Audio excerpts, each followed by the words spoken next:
शिवरात्रि के दिन महादेव ने पक्षी का रूप क्यों धारण किया, आइए जानते हैं। महाशिवरात्रि के पावन दिन जब महादेव और माता पार्वती अत्यंत प्रसन्न थे, तब एक ऐसी लीला आरंभ हुई जिसने पूरे ब्रह्मांड को आश्चर्यचकित कर दिया।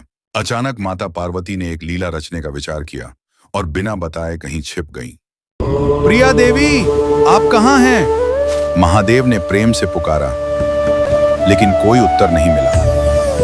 तब महादेव ने चारों ओर खड़े पेड़ पौधों से पूछा, क्या तुमने मेरी पार्वती को देखा है? वह मुझे दिखाई क्यों नहीं दे रही है? पेड़ पौधों ने विनम्र स्वर में कहा, प्रभु, हम माता के विरुद्ध कुछ नहीं कह सकते। इसके बाद महादेव ने जंगल के सभी जानवरों को बुलाया और उनसे पूछा, मेरी पार्वती को किसने देखा है? परंतु किसी ने भी कुछ नहीं बताया। तभी एक पक्षी उड़कर आया और महादेव के सामने बैठ गया। उसने विनम्रता से कहा, प्रभु, मैं आपकी क्या सेवा कर सकता हूँ? महादेव ने कहा, क्या मैं तुम्हारा रूप धारण कर सकता हूँ? पक्षी ने प्रसन्न होकर कहा, प्रभु, यह तो मेरा सौभाग्य होगा। तभी महादेव नीलकंठ पक्षी का रूप धारण कर आकाश में उड़ गए और अपनी मधुर आवाज में माता पार्वती को ढूंढने लगे। उसी समय पार्वती एक कमल के फूल के भीतर जाकर छिप गई। महादेव उस कमल के पास पहुंचे और बोले, देवी, मैं इस फूल के भीतर नहीं आ सकता क्योंकि यह फूल आपको अत्यंत प्रिय है। यदि आप बाहर नहीं आएंगी तो मैं चला जाऊंगा। परंतु माता पार्वती ने कोई उत्तर नहीं दिया। महादेव उदास मन से जंगल की ओर लौटने लगे। जब माता पार्वती ने देखा कि महादेव सचमुच चले जा रहे हैं, तो वे कमल से बाहर आईं और चुपचाप उनके पीछे चलने लगी। महादेव ने उनके कदमों की आहट सुनी और रुक गए। तभी माता पार्वती ने कहा, प्रिया स्वामी, आप कहाँ जा रहे हैं? महादेव ने मुड़कर देखा तो माता पार्वती लज्जा से मुस्कुरा रही थी। तभी दोनों ने सर्प का रूप धारण किया और घने जंगल में नृत्य करने लगे। नृत्य करते करते महादेव के मस्तक से पसीने की बूंदें धरती पर गिरने लगी। माता पार्वती ने चिंतित होकर कहा, प्रिया स्वामी, आपका पसीना इस भूमि पर गिर रहा है, इससे कोई अनर्थ न हो जाए। महादेव ने शांत स्वर में कहा, देवी, चिंता मत करो। तभी पसीने की एक बूंद से एक और महादेव प्रकट हुए। उन्होंने आकर मूल महादेव के चरण स्पर्श की। फिर दूसरी बूंद गिरी और एक और महादेव प्रकट हुए। इस प्रकार लगातार पसीने की बूंदों से अनेक महादेव प्रकट होने लगे। यह देखकर माता पार्वती घबरा गईं। उन्होंने कहा, प्रिया स्वामी, मुझे क्षमा करें, मैं आपसे हार गई हूँ। यह कहकर वे रोने लगी। महादेव हंसने लगे और बोले, देवी, तुमने तो मुझे ढूंढ ही लिया। माता पार्वती ने कहा, मैं इतने सारे महादेवों को कहाँ रखूंगी? महादेव बोले, मैं स्वयं सबके लिए स्थान बना दूंगा। काशी विश्वनाथ, अमरनाथ और अन्य पवित्र स्थलों पर मैं अपने ही रूप में निवास करूंगा। वे स्थान सदा पवित्र रहेंगे क्योंकि वहाँ मेरे ही अंश प्रकट हुए हैं। यह कहकर माता पार्वती ने महादेव का हाथ थाम लिया